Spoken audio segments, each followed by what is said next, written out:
Welcome students to this history and civics session. Through this video, I will explain to you the chapter The Great Uprising of 1857. In this, I will deal with the meaning of the Great Uprising, its major causes, the leaders involved in it, and the nature and consequences of the revolt. The revolt of 1857 was an event named as an uprising by the British, and the Indians called it the First War of Independence. It was the landmark in the history of Indian struggle for freedom. It marked the end of the British East India Company's rule, and after this revolt, India was ruled by the British government directly through representatives called as Governor General. It was a massive rebellion that started in May 10, 1857 due to the various defective policies introduced by the Britishers against the Indian rulers and peasants. The sepoys were also dissatisfied with the treatment they suffered. This revolt of 1857 was essentially a military rising caused by discontent in the army. There were various reasons of the revolt, and some of them are the immediate causes, the political causes, the economic causes, the military causes, and the social and religious causes. Now I will deal with each of the major causes of the revolt one by one. First, immediate causes of the revolt. The introduction of the Enfield rifle and greased cartridges in the Indian Army was the immediate cause of the revolt. The cartridges had a greased paper cover whose end was to be bitten off before loading it into the rifle, and it was reported that the greasing was done with the fat of the cows and pigs, which was not accepted by the Hindus and Muslims. Both of them resented the use of these cartridges, and it finally led to the revolt. Number 2, political causes. The discontent from the British rule that led to the revolt of 1857 arose due to many political reasons. The unjust policies led to the loss of power of the Nawabs and the Jamindars since the mid-18th century. Number 2, the doctrine of lapse created suspicion and distrust for the Britishers. Due to this policy, Lakshmi Bai's adopted son couldn't be heir to the throne after her husband's death. Even Nana Sahib couldn't claim his father's pension, as according to this policy, if an Indian ruler died without his or her own real son, the kingdom would be annexed by the British company. The company even began to be discourteous to the Mughal emperor in order to bring down the Mughal dynasty. The name of the Mughal king was removed from the coins by the company. The company even announced that Bahadur Shah Zafar would be the last Mughal king, and thereafter they would be just called princes.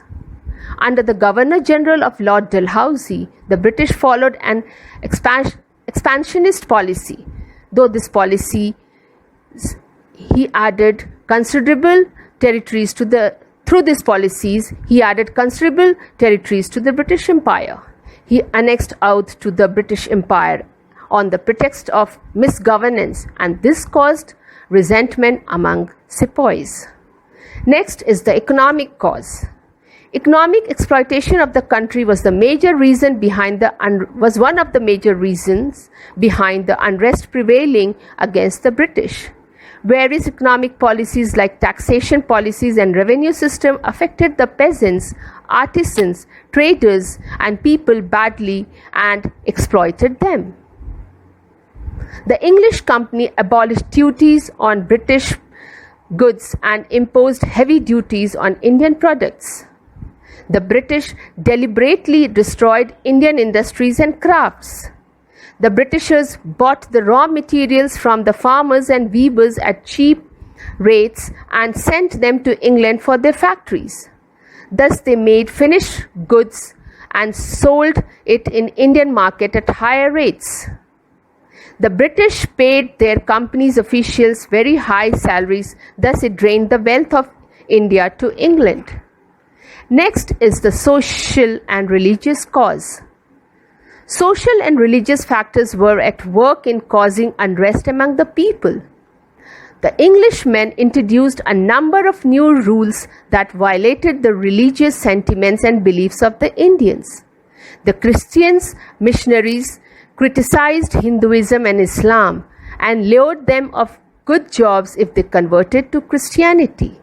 The Indians were ill-treated, discriminated, and stopped from mixing with the Europeans.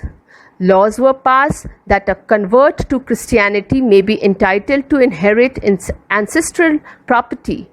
The spread of Western culture and English education was resented by the Indians as they feared that the British objective was to promote people to become Christians. Next is the military cause. The Indian sepoys' discontentment and their long-standing grievances resulted in the outbreak of the revolt. Some of the factors were low salary and poor prospects of promotion. All high ranks in the army were reserved only for the British. The salary was very low and the extra allowances were withdrawn for the Indian officials. A new law was passed in 1856 by the company which made all new recruits liable for overseas service. In 1824, the sepoys who refused to go to Burma through sea routes were severely punished. So, now students, we see that there were a number of factors that triggered resentment among the Indians against the Britishers, and this resulted in the revolt of 1857. The Rajas, Nawabs, Queens, landlords, peasants, sepoys, tribals, and the common man all rose against the British. It all started as a military rising, especially among the sepoys stationed at Barakpur.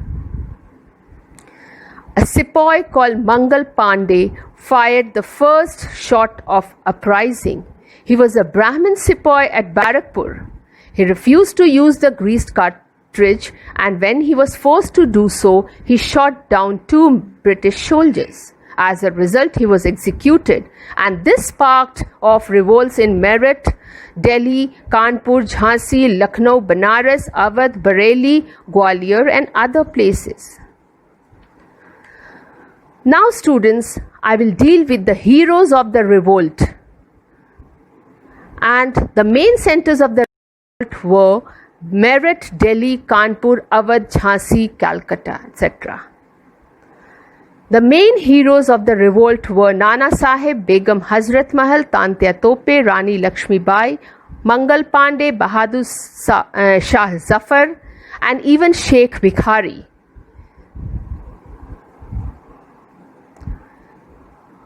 The suppression of the revolt by Lord John Nicholson.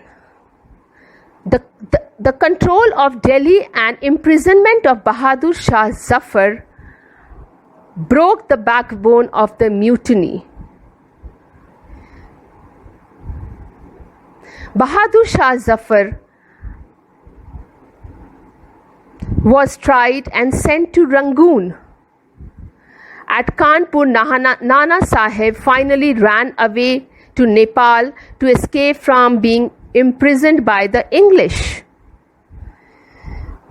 In spite of Begum Hazrat Mahal's constant effort to suppress the English, Lucknow was recaptured in 1858, and she had to flee away to Nepal to get away from the British people. Rani Lakshmi Bai of Jhansi died in the battlefield, and Tantia Tope was captured and hanged to death, and their death led to the end of the uprising of 1857. With the help of the Sikh rulers of Punjab, Lord Nicholson was able to suppress the revolt at Delhi, and he recaptured Delhi. Now, I will deal with the nature of the revolt, which was unprecedented. The rising was spread fast and wide, and it was unprecedented in nature. All the Indians joined in the revolt of 1857 unitedly. The Indians were badly affected by the rising of 1857. The foundation of the company was shaken, and it was the first planned rising against the British. Next, students, I will deal with the causes of the failure of the revolt of 1857. The first is there was no unity among the rebels, and they had no common ideology. The revolt was limited to North and Central India. The Gurkhas helped the British to suppress the revolt, and the Indian leaders had no sophisticated weapons with them. Now, the result of the revolt. The British Parliament passed a new act in 1858, which was known as the Government of India Act 1858, and transferred the power of the East India Company to the British Empire. No annexation policy to be followed by the Britishers. The rulers were allowed to pass on their territory to their heirs, but they were subordinates of the British Crown. More recruitments of European soldiers and from the Gurkhas were made. So now, students, the Muslims' land and property were also confiscated as they were held responsible for the rebellion in a big way. The Britishers decided to acknowledge the Indians and their ideologies. Policies were made to protect the rights of the landlords and jamindars. So now, students, it must be very clear to you about the uprising of the revolt of 1857 and the nature of the revolt, the causes of the revolt, the causes of the failure of the revolt, and the consequences of the revolt. Thank you.